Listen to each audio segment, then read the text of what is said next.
অবশেষে টি-20 বিশ্বকাপের স্কোয়াড ঘোষণা করল বিসিবি। তাসকিনকে ভাইস ক্যাপ্টেন বানিয়ে দল ঘোষণা করল বিসিবি। জায়গা পেলেন মাহমুদুল্লাহ, কপাল পুরলকার। বিস্তারিত জানব প্রতিবেদনে।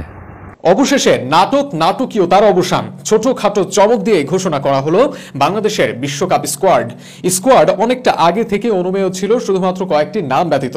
স্কোয়াডে ওপেনার হিসেবে 3 জনের নাম আছে। তরুণ তানজিদ জিম্বাবুয়ের বিপক্ষে দারুণ খেলে জায়গা করে নিয়েছেন বিশ্বকাপের স্কোয়াডে।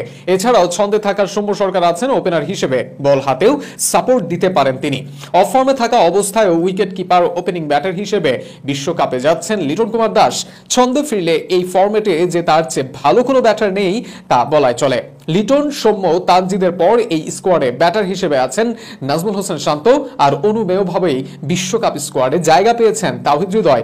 দলের সবচেয়ে ইনফর্ম এই তরুণ ব্যাটারের উপর প্রত্যাশার পাহাড় ভক্তদের। এছাড়াও ব্যাটার হিসেবে মাহমুদুল্লাহ রিয়াদ আছেন স্কোয়াডে।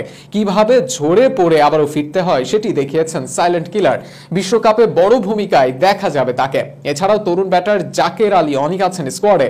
লিটন একাদশের বাইরে থাকলে জাকেরই উইকেট কিপার ব্যাটার হিসেবে খেলবেন একাদশে। এছাড়াও অলরাউন্ডার হিসেবে জায়গা করে নিয়েছেন 2 স্পিনার, বিশ্বসেরা অলরাউন্ডার সাকিব আল হাসান ও শেখ মাহাদি।